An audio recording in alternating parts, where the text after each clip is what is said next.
Hello.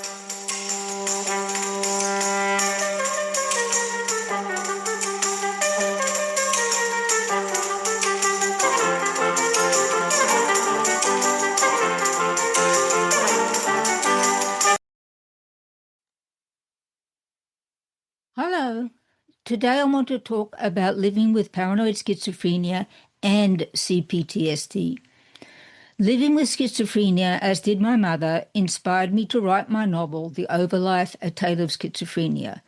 And trauma from my childhood has left me with CPTSD. My CPTSD helped to motivate the writing of my novel, Three Kidnapped, Three Siblings, Three Furies. I have spoken a lot about my schizophrenia on my website blog and during my first podcast series, Schizophrenia as I Live It. Here to refresh, let me summarize key features of paranoid schizophrenia.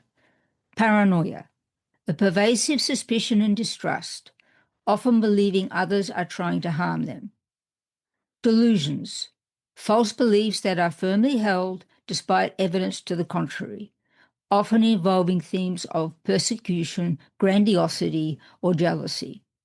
Hallucinations, sensory experiences that seem real but are not, most commonly auditory hallucinations like hearing voices. I myself also have visual hallucinations during a relapse. Cognitive functioning. Individuals with paranoid schizophrenia generally maintain relatively normal cognitive abilities and emotional responses compared to other types of schizophrenia, with delusions and hallucinations being the most prominent symptoms.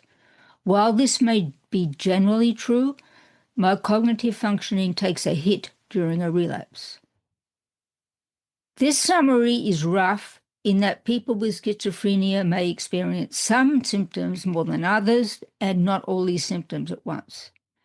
In the episode description, I will remind you of E. Fuller Torrey's outstanding reference on schizophrenia. What is CPTSD? It stands for Complex Post-Traumatic Stress Disorder, a mental health condition that develops after experiencing prolonged or repeated trauma, often involving abuse or neglect. Therefore, it relates to my childhood experiences, as I discussed in my previous podcast, Sibling Abuse and the Greek Myths. I suffered abuse as a child, including sibling abuse. It's closely related to PTSD, but PTSD is typically associated with a single traumatic event or several traumatic events over a shorter period. In contrast, CPTSD is often associated with chronic or ongoing trauma, such as child abuse, as already mentioned, or domestic violence. What are its symptoms? Like the case of schizophrenia, the way CPTSD reveals itself varies from person to person. But here is a list of well-recognized symptoms. Irregular emotions, difficulty managing emotions, including intense mood swings, difficulty controlling anger, and feeling overwhelmed by emotions. Negative self-perception, feelings of worthlessness, shame, guilt, and a negative view of oneself. Relationship difficulties, challenges in forming and maintaining healthy relationships due to trust issues, difficulty with intimacy, and fear of abandonment. Dissociation, feeling detached from oneself, one's body, or the world around them. Disturbances in self-organization. This symptom includes difficulties with emotional regulation, negative self-view, and interpersonal challenges. As with the list of typical symptoms of paranoid schizophrenia, the above summary of the effects of CPTSD may not fit precisely with everyone with CPTSD. We are all different, but that doesn't necessarily make either the symptoms of paranoid schizophrenia or of CPTSD less intense for one as opposed to another.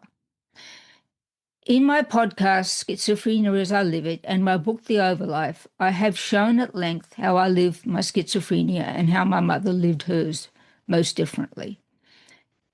In my previous podcast episode entitled Sibling Abuse and the Greek Myths, I described some of the origins of my CPTSD. What causes CPTSD? I'll give some examples. Childhood emotional neglect, witnessing frequent violence and abuse, growing up in poverty or unsafe living environments, frequent exposure to substance use in childhood, and growing up with a parent with a severe mental illness.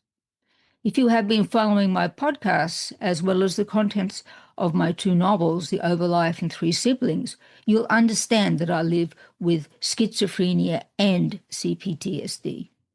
What I want to convey today is that my schizophrenia and my CPTSD interact extremely strongly when I have a relapse of my schizophrenia.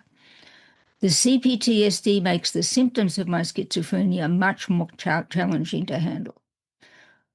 What do I mean by this messy mix? It's best to provide examples. When I am sick with schizophrenia, I do feel persecuted. At its extreme, this symptom convinces me that everyone but my spouse wants me to commit suicide. That includes my brother. My mother and father are no longer alive.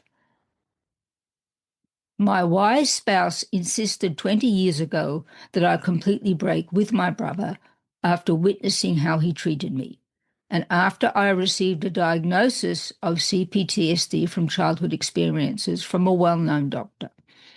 Initially, I felt guilty about making the break, but now I recognize it as the right choice. By the way, my brother has gone on to be happy, wealthy, and has children and grandchildren. From his perspective, he doesn't want his children associated with me because of my schizophrenia. My brother and his wife indulge in all the common stigmas, even though my brother grew up with a mother he loved who lived with schizophrenia. Despite the solution to keep my brother and me apart, he is still present when I am ill with schizophrenia and not stabilized. This condition can arise due to stress or the need to adjust my medication dosage.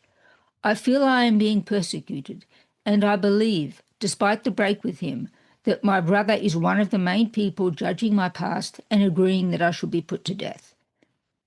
Even though my father is no longer alive, his violent episodes with me in my childhood come to mind when my schizophrenia is relapsing, and I am afraid of him as if he were still able to hurt me. Despite my extreme fear of schizophrenia with PTSD, I am never violent and now understand that this is a concern for me and my doctors. My spouse is always supportive, which helps enormously. I have only given a few examples of what happens when my schizophrenia and CPTSD combine. I feel that's enough for today. In particular, I find it hard to talk about these subjects. That's why I have an excellent psychologist and an equally excellent psychiatrist. I am fortunate that I at least have a diagnosis. Others live with the side effects of schizophrenia and CPTSD without knowing why. It's my goal to be frank about my life so others can see that my confessions do not harm me or anyone else, but may lead to much-needed solutions for people suffering from mental health problems. Thank you for listening if you're listening to the audio version, or watching if you're watching this on YouTube.